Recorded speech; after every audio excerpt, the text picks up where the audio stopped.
FYN Virtual Learning Series. I'm your host, Joshua FYN. And with us today we have Jerry and Val, who will be talking to us about the Talent Cloud, which is a new, well, relatively new way to look at staffing and to shorten timelines really to staff in the Government of Canada. As a reminder, so you're able to pose questions during the session in the language of your choice, so either in English or in French, using both the chat function and the Q&A function. The easiest for us is if you use the Q&A function, then we can respond during any pause in the session. And I see on screen there's Val and Jerry.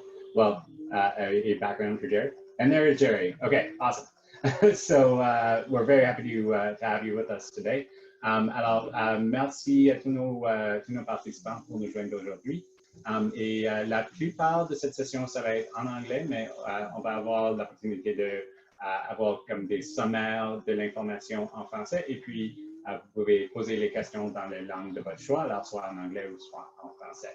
So most of the presentation and the session will be in English.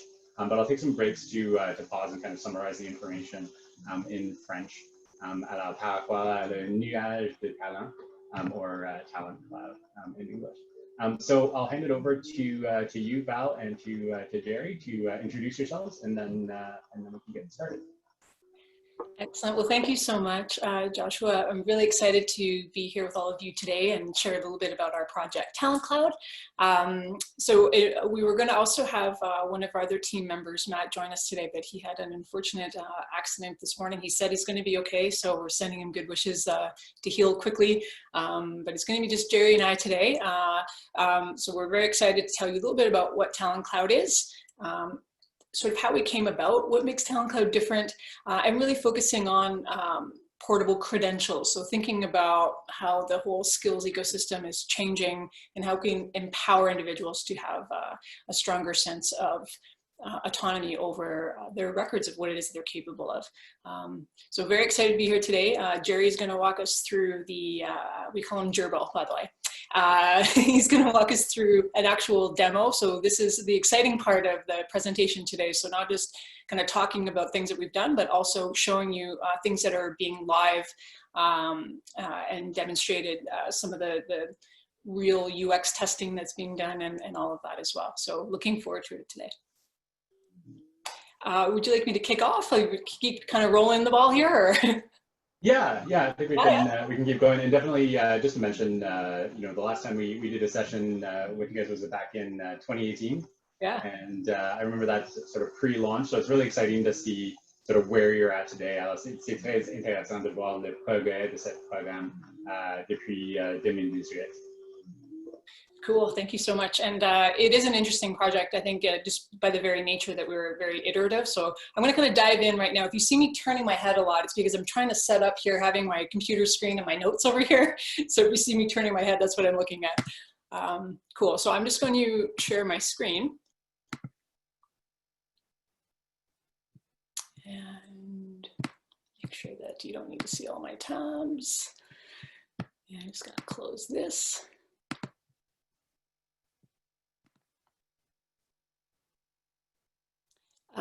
Can you confirm that you see the screen?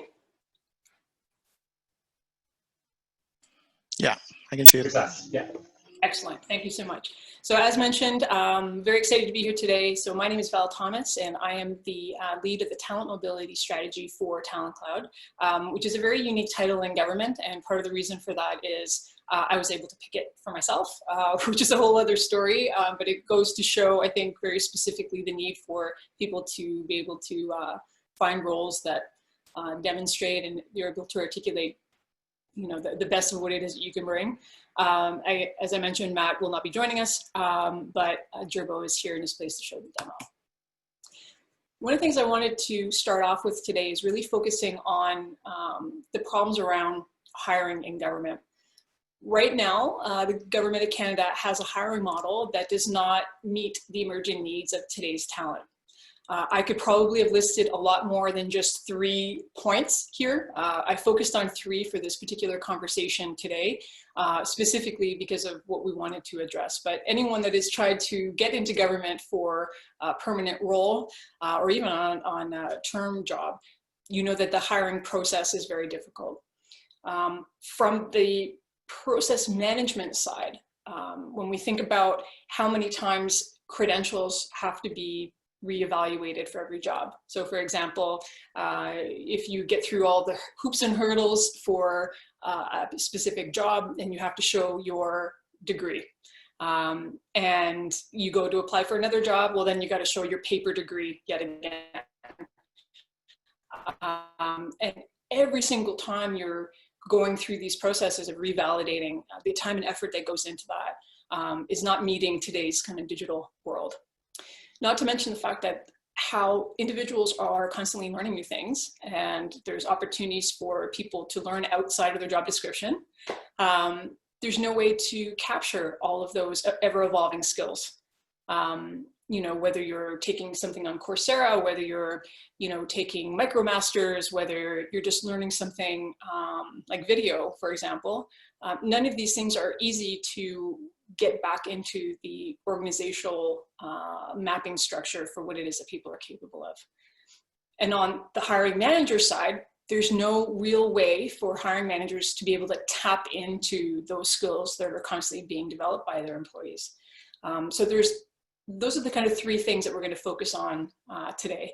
And these were really the core foundational principles that led us to saying, you know what, we need to reinvent the hiring model for the digital age. Any of you that have basically seen any interest in skills, or you'd be hard pressed to not see information being posted, things from like McKinsey and Company, things like you know, the Institute for the Future.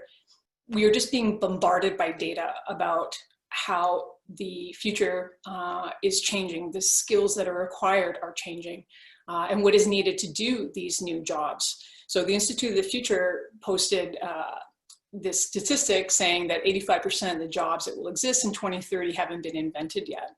And so those of you, you know, with younger siblings or with kids right now, what that means is basically there are jobs that we don't even know. So how can we anticipate and help individuals learn these skills if we don't even know what the jobs are yet? So there's definitely a lot of information, you know, out there that is constantly evolving, and it's scary. Let's be perfectly honest. I mean, this kind of going into the unknown. And there's a lot of unknowns that have happened in, you know, the world that we're living in right now with the pandemic is really amplifying that. So in addition to that, so we know that, you know, the world of work is changing. We know that people are acquiring skills differently. What this means is that if we do not find ways to tap into this constantly ever growing space that people are learning and acquiring skills differently and in different places, how can we figure out a way to be able to tap into that talent? Because if we do not focus on trying to keep on top of what these skills are and what people are capable of, it really puts us in a position that could be at risk for the citizens that we're meant to serve if we cannot fill those critical need talent gaps. One of the things that I wanted to pause on really quickly about that is really one of the things is kind of a bit of a sidebar here, but Talent Cloud actually ended up creating a talent reserve site when COVID hit.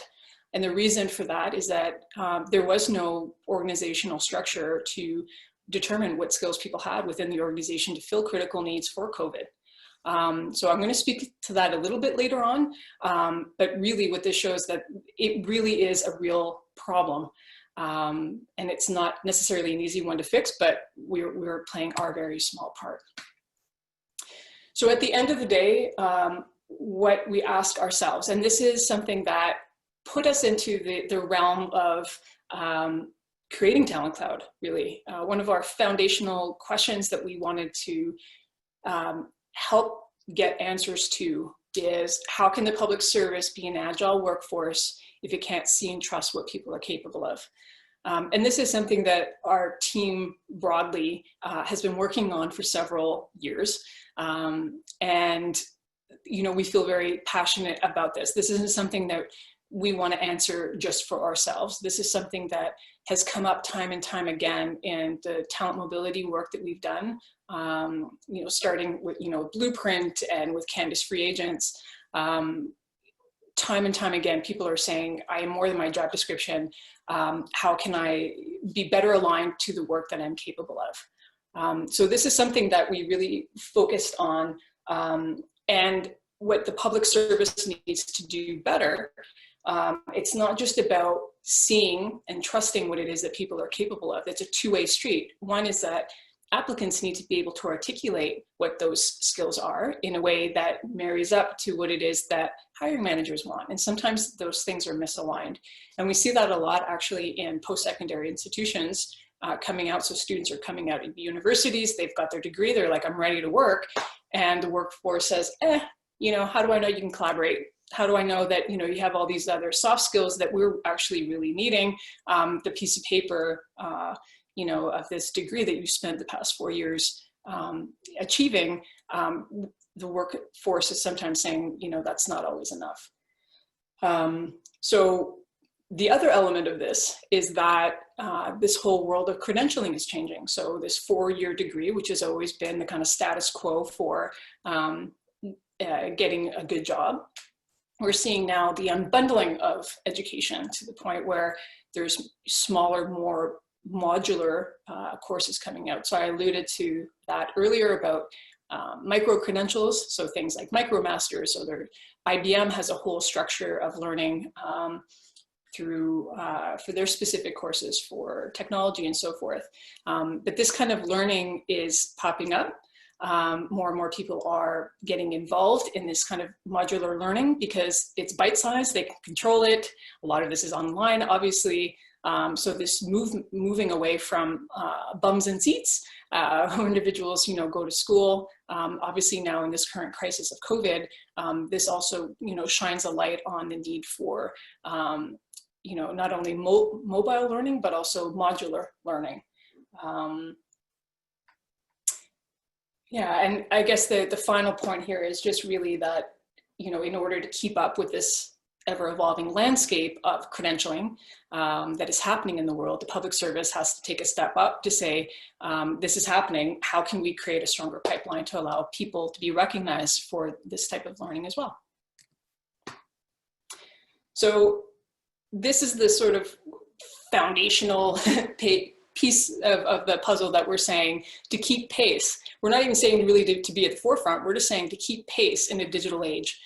Government really has to be able to recognize that, you know, people are more than their job description. And that's a phrase or a quote that we've really hung on to at Talent Cloud, because we do believe that, you know, you can be a policy analyst and be an awesome gamer for gamification techniques, or using, you know, studying UX design, or, you know, learning video. Just because you have a specific title at a specific level does not necessarily mean that that is all encompassing of all that you are and that you can do.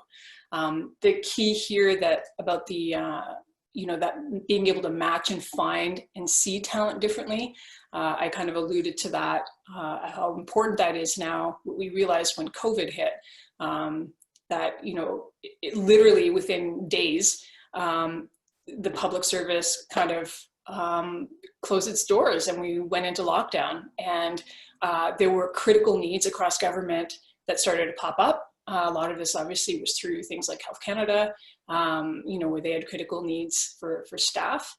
You know, some people were caring for parents or their children, and they were not able to fulfill their duties. Some folks were considered essential workers in government. So they had to be on demand. And what we realized very quickly is that that pressure point of being able to know what it is that people could do with specific skills, we realized we were really at a loss to be able to holistically map what it is that our organizational skills taxonomy was for our workforce. And that really put a lot of pressure points, but also on the flip side, it really did shine a light on the fact that, you know, this is an opportunity for us to take a stand to say, you know, let's see this unfortunate time that we're in and look to see, is there a sliver of opportunity where we might be able to make this ecosystem better? This idea of mobilizing and restructuring rapidly is another key point here, which is, you know, in order to move people around to do different work where they are needed most, we really need to restructure how we do that. And we've done some tests in the past with other talent mobility projects, which I'll allude to a little bit later, but that key element of being able to restructure comes with a whole, that opens a whole can of worms really about, you know, security clearance, and it's not just about skills, and it's not just about, you know, the right levels of education, it's about a whole other list of workforce credentials that are also required as well. So now I'm going to shift gears a little bit, and so that kind of hopefully framed the problem space a bit, so of what we're going to talk a little bit about today.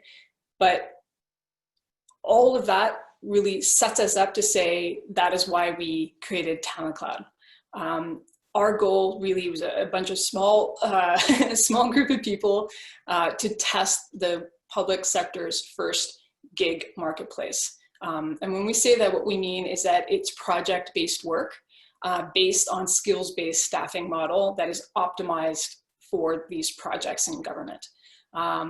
We like to say that we were structured around next generation workers' rights, and the reason for that is government notoriously has in the past brought in a lot of individuals when it came to critical staffing needs through contract. So they were able to procure talent quickly. But what that meant is that it really put a lot of individuals in a precarious state, in the sense that, you know, they were coming in to do the work. They were not necessarily getting paid the full amount of what you would be if you were an indeterminate employee. They did not have, when people are brought in on contract, they also don't have sick leave, they don't have pensionable income. And so it's really a kind of dark side of government that we felt that this was something that we wanted to address in bringing forward project-based opportunities under what is called a term mechanism, which means that individuals can have full benefits like an indeterminate employee up to 3 years, which means that, you know, it's giving them an opportunity to test out government and see if this is something that they would want to continue, but protects them and gives them rights and benefits. And then, of course, the final piece, which is this skills and credential recognition methodology that we're working on, which is something we're going to talk mostly about in the presentation today, but this just sets the stage a little bit to talk about the high level of what Talent Cloud is and why we created it. So who we are a very small multidisciplinary team. We often get you know, tagged with the name Rogue Team. And the reason for that is because we are very small and we are trying to tackle a very big problem within government. But we really want to emphasize that this is an experimental project. It is real, so we are hiring real people to do real jobs, but it is an experiment, and we are collecting data as we go and constantly improving as we go. And that's one of our fundamental principles of Talent Cloud as well. But really what makes this project unique is that it was started by the four of us, actually. We were over at the Inspire Innovation Hub at NRCan doing a lot of work on talent mobility, and we realized that we kind of outgrew our mandate to do this type of work. And so we wanted to pursue this. We kind of put up our hand to say, you know, we felt that this is something, would anybody be interested? And so partner departments actually stood up to say, yeah, let's build this together. So it's not us building this in isolation or saying, hey, look at this shiny new thing. It's really about building meaningful partnerships with those that feel that this is something that they want to contribute to. We launched the experiment in July 2017 and went live with the platform in 2018. So again, still very small. I think our team now is upwards of maybe about 15, 16 people. So we've got a lot of developers on the team now, which has been great. And in terms of results, again, we've got 52 jobs, right, across 15 departments in government. So we're slowly building up that momentum, but we are keeping it small purposefully because we want to ensure that what we're posting for jobs, we know that there are real people that are being posted for real jobs. And so we take that very seriously. So we try to keep it kind of contained so we can do the best that we can. I would like to share this screen. So those of you that have been in government long enough you've probably seen this in more than one presentation, but we take these to heart. These are the Government of Canada's digital standards. All of these principles really are embedded in everything that we do, from designing with users and working in the open. Actually, our code for the Talent Cloud platform is available on GitHub. So I'll have all those links and stuff at the end, but we really do take all of these things to heart. And so seeing it in a list like this is kind of cool because, I mean, to us, it's, you know, not only the right thing to do, but something that we like to enforce front and center whenever we can. But really embodying these principles is something that we take with pride. So what is different about Talent Cloud? So you know that we're a project-based platform bringing external talent into the public service. As Joshua mentioned earlier on, is that we really are trying to reduce the staffing time for government. So those of you that have had to, unfortunately, go through the whole process of getting a job in government, you know that it's maybe not the most timely thing, upwards of like hundreds of days. Don't quote me on the exact day, but it takes a long time to get talent in. And so that was the first thing that we really wanted to focus on, is getting staffing down to a 30-day target date, which is like crazy. People are like, you're never going to get it close to that. When in actuality, we have come quite close to that, and we're very proud of that. We still have a lot of work to do, but we've definitely honing in on that. And the reason we've been able to do that is we focus on what we're calling the 5-factor best fit matching process. So typically in hiring, you fill out a job application and, you know, you got to fit in the keywords, and, you know, you might get invited to an exam or an interview, but you really don't have any idea of what the manager is or what the team culture is. You know, what is the work environment like? So we wanted to shift that power dynamic to be more balanced, so that it's not just the hiring manager that has all the information. We feel that in order to have a good fit, it's two ways. Like, you know, the applicant should have just as much say in the match as a hiring manager does. So we've done a lot of emphasis on that, as well as a bias reduction methodology. So we take this also very much to heart around diversity and inclusion. So there's a lot of work to be done in this. We have an Indigenous community liaison on our team that has been spearheading one of the projects for Indigenous talent. So we're really trying to move the needle on inclusion through bias reduction methodologies as well. One of the things that's very interesting for our project is that even before COVID hit, we really emphasized regionally accessible jobs. So when we work with hiring managers, we actually would put in, you know, remote work available by default, because we feel very strongly that talent is everywhere. It's not just in the NCR, in Ottawa. And so having a regionally accessible jobs and remote work available is something that we're also very strong advocates for, and we've been doing that from the start. And then of course you've got the skills and competencies, the credential recognition methodology approach, which I will be showing you some work that we did in that space too, which is kind of cool. So very quickly, I'm just going to go through this. I mean, these are just some of the things that we've built to date. So it's not just about an applicant and a hiring manager. It's actually applicant, hiring manager. There's also HR advisors that are part of this mix as well. So we wanted to make sure that everyone was represented represented in this entire talent ecosystem when it comes to bringing somebody on board. So we've really spent a lot of research and a lot of work doing design sessions and outreach to not only applicants and managers, but also HR, folks in HR as well. So none of this is built in a silo, where we really try to build bridges between all of these different communities so that everybody understands what everybody's role is in that ecosystem. And again, that one thing that was interesting, I alluded to this earlier, but we were kind of chugging along and you know, doing our Talent Cloud work. When COVID hit, we ended up offering to build an entirely different system that was built off of the structure of Talent Cloud, but this was called the Talent Reserve, and it was an emergency response tool.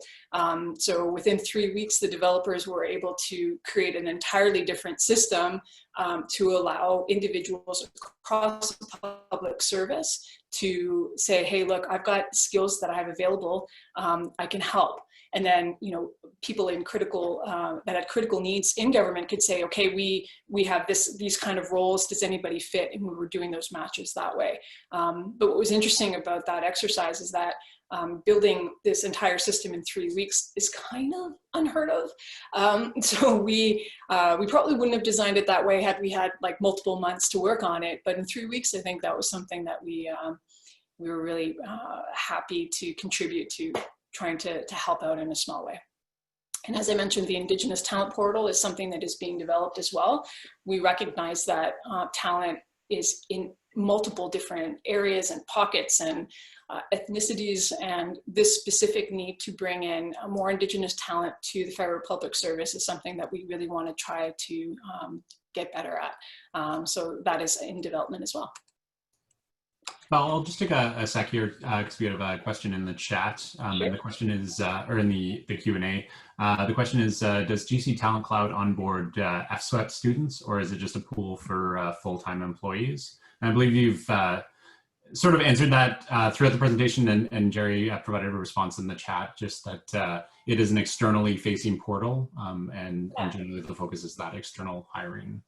Yeah, so we get that question actually quite a bit. So it is for project-based work that the mechanism is called term. So what that means, it is 3 years, I think less a day is the way that they phrase it.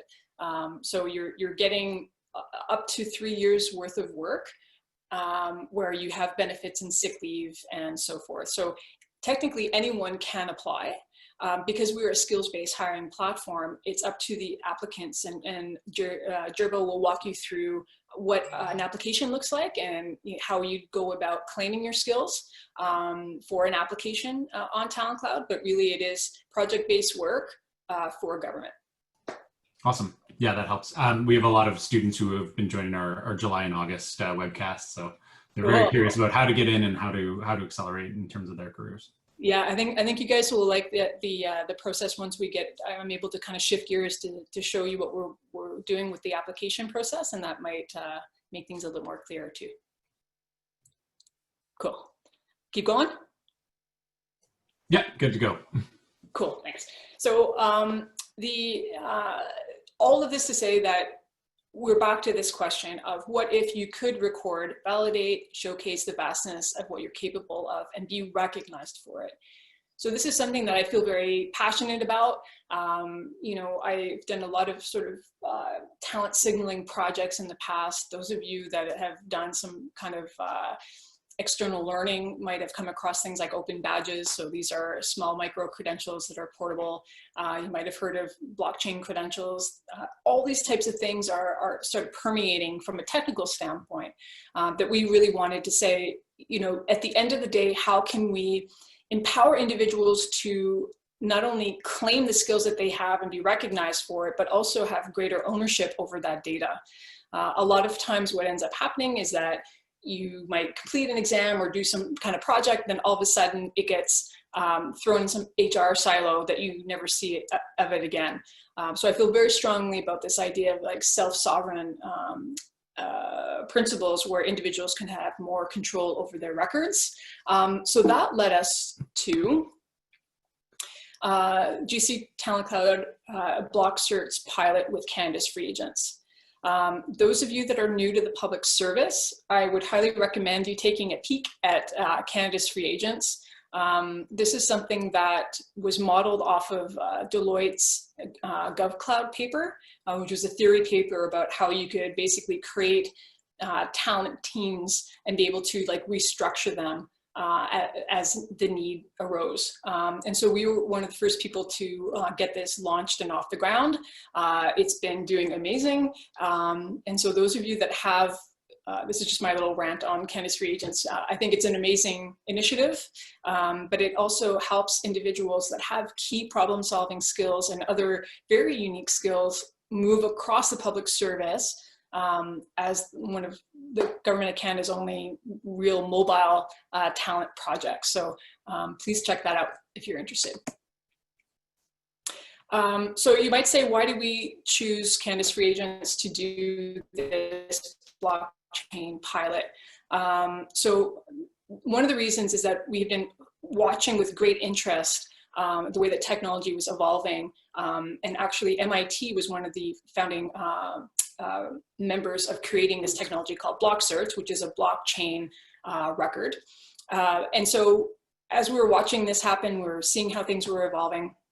We're like, this would be a great opportunity for us to use these records as a way to, you know, award these folks, there's 70 individuals all across Canada, for them to get into the Canada's free agent program. They are, at the time, I'm not sure if that number has changed, but assessed for up to 14 attributes that were loosely aligned to the OECD Innovation Competency Framework for problem solving in the public service.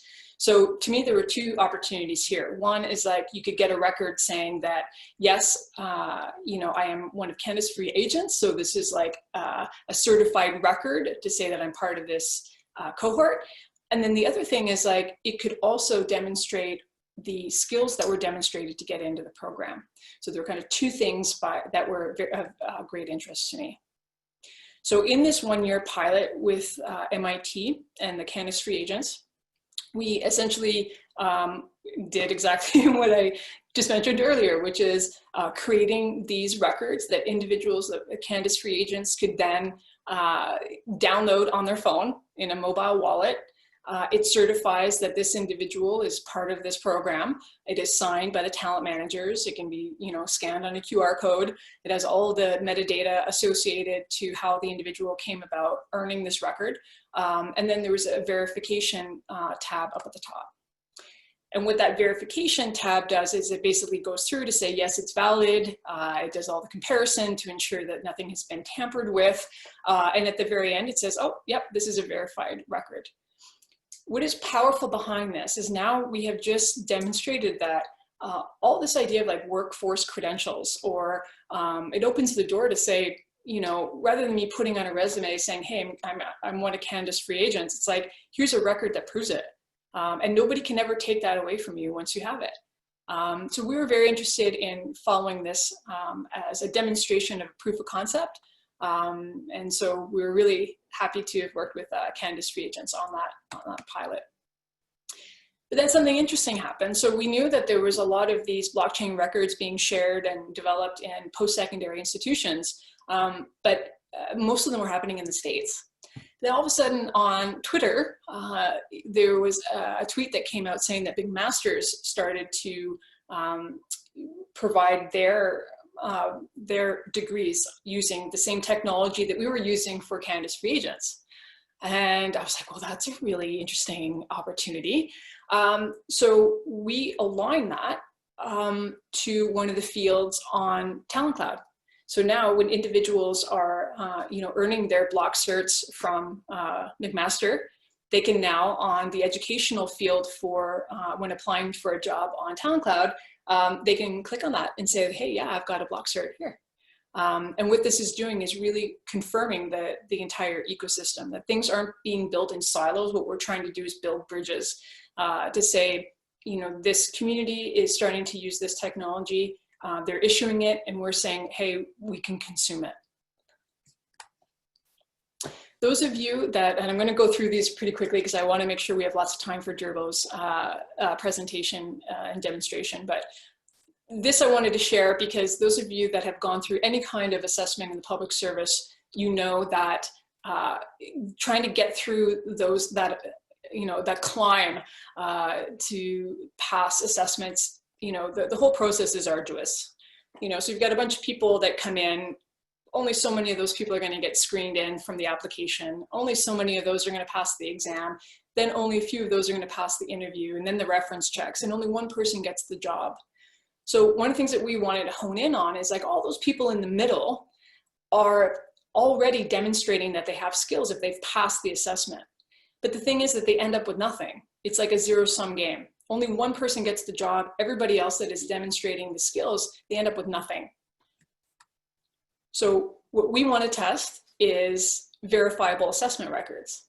So when an applicant comes onto Talent Cloud and they do their application, that they're able to claim that these are the skills that I have via these different types of experiences. Once that application is assessed and they go through assessments, we want to give verifiable assessment records every time an individual passes that assessment threshold, that they can then add to their own profile, that they can then reuse in other applications. So the idea is that it's not, you completed one task, you get a thing.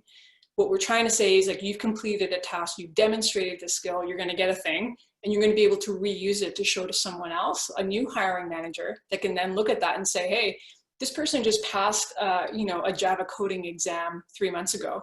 Why would I get them to test it again? I accept this. This is a valid assessment. I'm going to accept this rather than getting them to do the assessment all over again.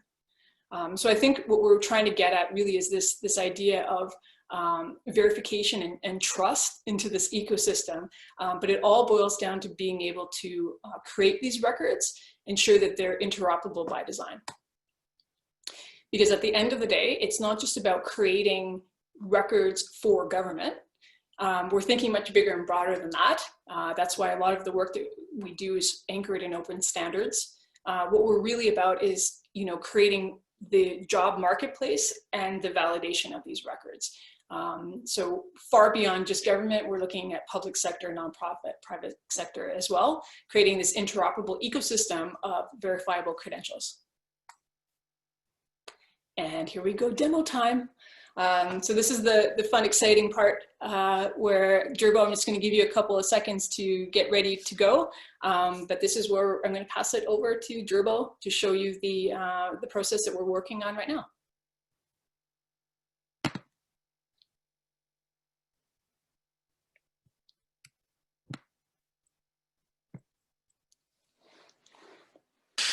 Okay, can you guys see the prototype? Good. And can you guys hear me? All right, good. Yeah. So there were a lot of questions regarding Talent Cloud, who can use it, which partner departments. I just kind of want to address a little bit. Talent Cloud is still an experimental project. So we're not aiming right now at replacing any system or anything like that. What we're doing is we're testing out theories to improve the staffing process, and that can take many different forms. Some of the things we implement and then we change and we iterate. We're not sure like this is the way to go.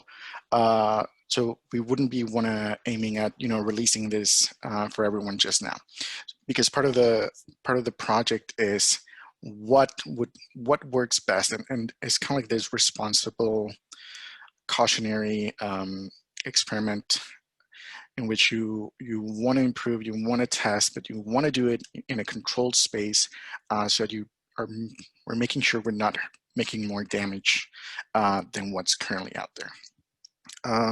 Just kind of just like to for everyone who's really excited about this, to kind of lower their expectations a bit, we are trying to test this out so we can really make a product that ends up being better.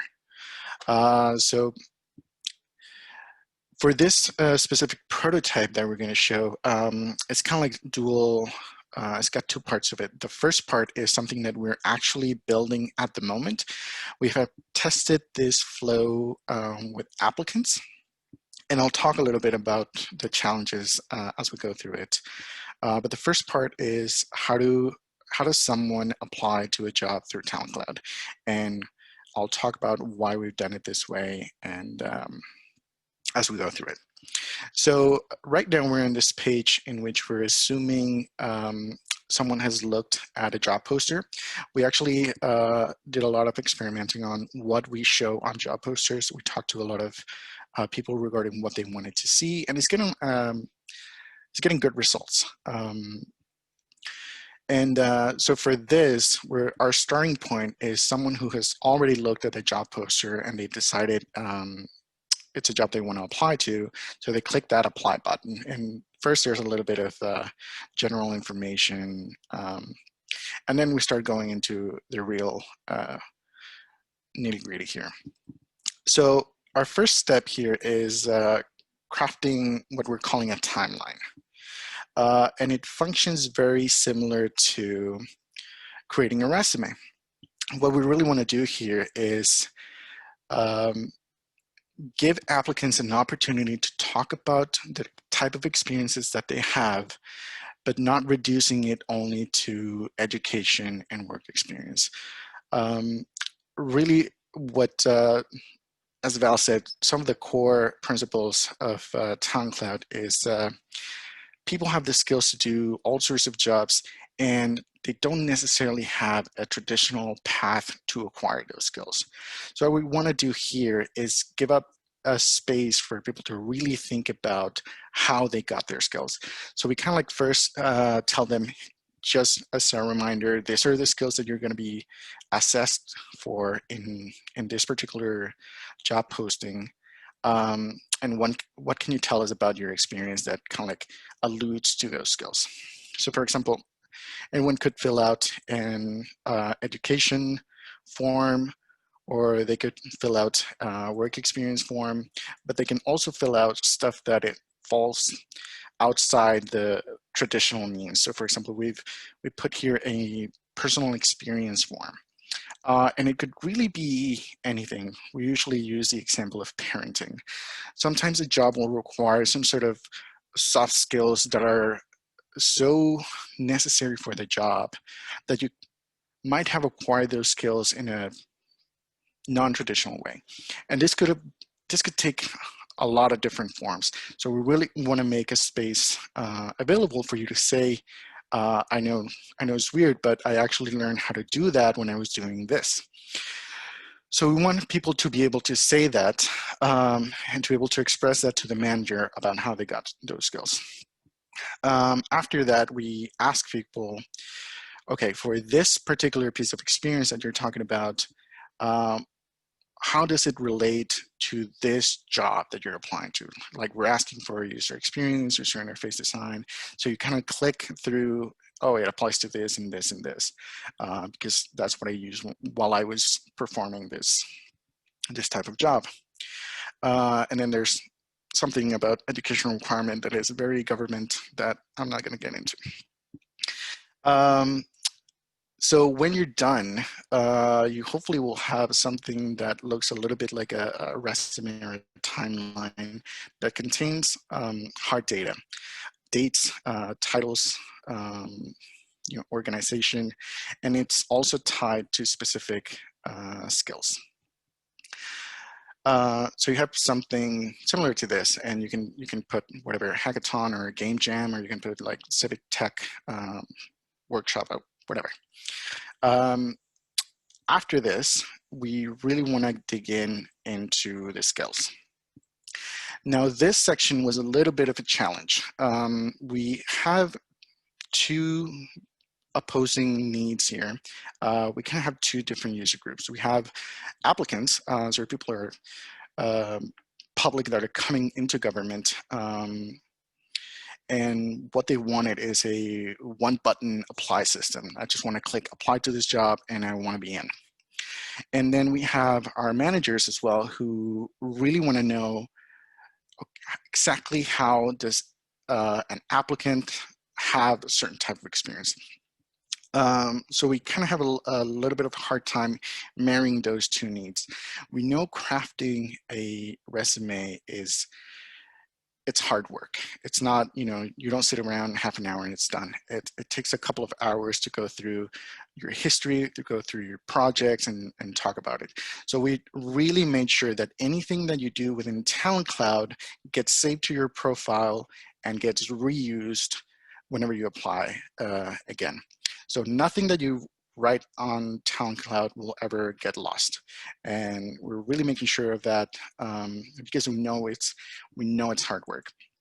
So here, we're really trying to get what the managers really want to see is how did they use this skill during their time at that place. So we're made spaces for that here, and then we save all of this information to your profile. So by the end of it, you're going to have a very thorough managers will be able to see a very thorough understanding of how you're applying these skills, whether it's during your degree or whether it was at a job or a community event or whatever. How did you apply those skills and how do they relate to the job you're applying for? Once you've done that, managers may or may not have a couple of questions, and it truly might be just best fit, or there might be really digging for something deeper.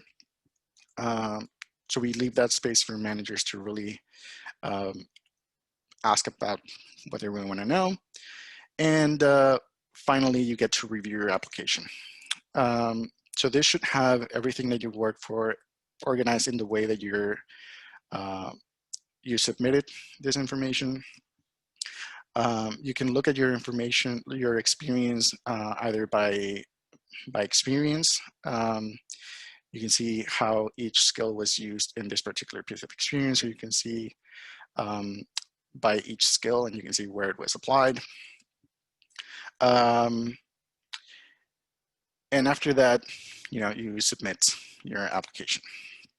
Now, and here's where Val was talking about what do I get if I didn't get the job. So what we really want is for everyone to own their information. And if you go in for an interview and if you performed a take-home exam or you came on site and you did a test and you passed, that information should belong to you. You should be able to say, hey, I've actually been tested on this and I did great, 10 out of 10. You shouldn't be able to redo everything over and over again. It's one of the biggest pain point of applicants is that every time they get screened out of a process for something, they end up back in square one. It is the things that we want to avoid, not losing any of the things that you wrote on your resume, not losing any of the time invested in the process. So after assessments are performed, this is kind of like what we want to go into the future is what am I getting back? So we imagine managers that have performed assessments and they say they passed here and they passed this and they passed that. That will trigger an automatic kind of like system, and a notification would get back to the applicant and say, hey, do you remember that skill that you came in for and that skill that you were assessed for? Well, you actually got your verified record for it. So you can log back in and you can go into your profile and you can look again at all the skills you've claimed and what type of experience you've linked them to, and you now have a place where you actually have verified assessments. And you can use these verified assessments as evidence the next time you apply. So it won't be just your word of what you said, I did this and I did that. It will also be your word plus the results of an actual assessment performed by a manager within the government of Canada that tested you for this. And they actually they claim that you passed this assessment. Again, and this is just data for like illustration purposes, but the idea here is that you get that back, and you get that back as a trusty piece of evidence that other managers can recognize. Okay, so they came in and they actually performed the test and they passed for this on this date by this manager on this team, you know, blah, blah, blah.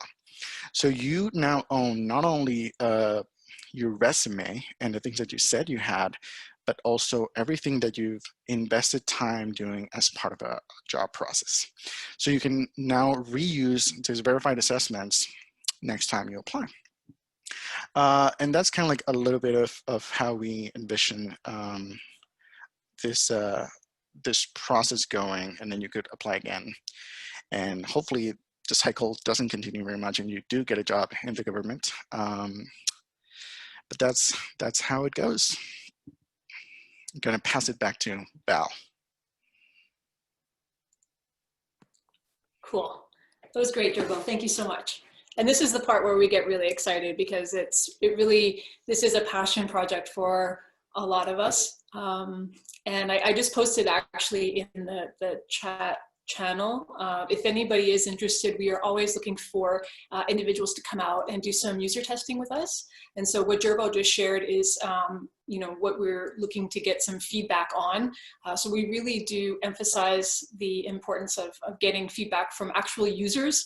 That's how we've been able to get where we are, is getting feedback from people like yourselves that would potentially, you know, either use this product or know of people that would benefit from it. So I've just put the link in the final channel there. And I'd like to open if there is any other questions, but I only had one final slide, which really was just the screen that I had for contact information, which I can post right now. But other than that, I think we're done. Awesome. So we'll invite our participants to feel free to pose any questions in the Q&A or in the chat space. Alors, si tu as des questions pour Val et Jerry, s'il vous plaît, vous pouvez les poser utilisant la fonction questions et réponses, et puis ou la fonction chat sur votre écran. So really interesting presentation, and it's amazing to see sort of where this has come to, you know, 2 years later, as you're furthering the pilot phase and getting that timeline down. Certainly, I think everyone relates to that experience, and I think we've seen that in the chat, that no one has ever probably had a position that they've been staffed to in 30 days. I think my own experience of being hired into the government took 19 months, I think, from posting to get into a pool, to get pulled from the pool, to get staffed. And I don't think that's terribly uncommon. Hopefully some of that is improving. I guess one question to start off. So how do you see this kind of complementing long-term the other changes that are going on in terms of staffing? Like, how do you see this as a complementary piece to what the Public Service Commission is doing, and not necessarily a piece that will take over their work? Because I don't think that's the vision, right? The vision is really a complementary piece. Yeah, thank you so much for bringing that up. And I think this is why we really emphasize that we are an experimental project, is that, you know, we are small, but we are trying to tackle some big issues that, you know, we all face. And it's certainly not to say that, you know, we have all the answers, but what makes it easier for us as being a small team is that we can be a little bit more nimble. And so we have the opportunity to learn from, you know, the big players in the ecosystem, and, you know, be able to take those best practices and inject those into our project. And then we can also pivot into other directions and get lessons learned and then share those back as well. So I think the distinction really is that we are a project-based platform for project-based work. It does set us aside. And originally it was in response to this need that, you know, the rise in the gig economy and the fact that government was relying a lot on contracts, which put people in real precarious situations, and we wanted to address that. And that's really where our, you know, why we started out in this space to begin with. But I would say there's definitely a lot of space for us to kind of grow and all get along and share lessons learned. And yeah, it's been great. Absolutely. So in terms of who the sort of target audience is, I've been periodically sort of looking at like what jobs are posted on Talent Cloud, and I see, I'm not sure if this is a correct assumption, but I see sort of more positions that are kind of mid-career as opposed to like an entry-level position, but more so where they're looking for kind of a specialized skill set. Is that sort of a correct observation? Yeah, I think when we first started out, there was definitely a very strong emphasis on the tech streams. So, and again, for critical need, this is where, for example, cybersecurity came up as being a real critical need for Government of Canada with very specific skill sets. So a lot of our focus, and again, given the mandate within Treasury Board, that's kind of where a lot of our jobs were coming up. But I think for the most part, I mean, recently actually on our team, we just posted, like, I think it was a CS1, which is considered a more junior or entry level CS position. So to your point, I think there is a bit of a balance, but we kind of are at the mercy of where the critical needs are. And so if critical needs are coming in, for example, when COVID hit, there was a crisis for having people with Microsoft Dynamics, which was a very, very specific, very niche product that only a certain amount of people knew. And so, you know, we really are trying to make that balance between how can we fill those critical needs. But to your point, I think where there's a lot of room for growth is, you know, what Gerbo shared about the timeline. So, or sorry, about the profiles on the timeline. I think we can envision a broader ecosystem of verifiable talent with multiple profiles, with skills that have been verified and vetted, where people can be like, hey, I'm interested in learning more about this skill, or hey, I've got these skills on offer. There's a lot of really interesting development to be had there. Yeah, and that makes a lot of sense. Like, I think when we look at some of the gaps that exist in government hiring, one of them is, you know, if somebody's applying to a job at Shopify, Google, Amazon, and Government of Canada, we know that 3 out of those 4 are generally going to staff relatively quickly. They probably have relatively immediate needs for that position. And where I think we sometimes lag is if we're trying to then hire that person, you know, 6 or 8 or 12 months later. Well, they've probably, if they're a high talented individual, they've probably found a position and gone there and are no longer interested. So it does seem like that's a key spot to be in. And actually, that was one of our, I'm conscious of the time, but that was one of our findings for the project is like, you need to get top talent, you need to move quick, because there is, you know, people, you've heard this, you know, the war on talent. Well, now things are moving really, really quickly. And so we really need to be more responsive in how we offer, you know, the best opportunities for people and be able to move quickly on it. Yeah, absolutely. Yeah, yeah, and sorry, Jerry, go ahead. Yeah, and it creates, it also, not being able to staff quickly creates some unnecessary problems. We've heard a lot of managers, for example, that after they invest 6-7 months on finding talent via competitive process, then they're like hoarding that talent. It's like, well, I don't want to let go of these people because I've invested so much finding them. That I just want to like have them just in case. And it creates an unnecessary problem for like the people that applied and other departments that might need this talent. So it solves a lot of issues when you can move quickly for literally everyone involved. Yeah, absolutely. And I think what you're bringing up is not a problem of 10 years ago. It's still a problem today where people aren't opening up pools or allowing people to staff from those pools and really, you know, hoarding that for future opportunities and affecting the candidate experience for sure. So I see that we're towards the end of our time. So we've had some really good questions, but we'll encourage people to stay on top of what's going on with Talent Cloud. So you've included the email in there to get involved if you want to help out with some user testing, and we'll definitely share that. So a huge thanks for joining us today, Val and Jerry, and talking about Talent Cloud.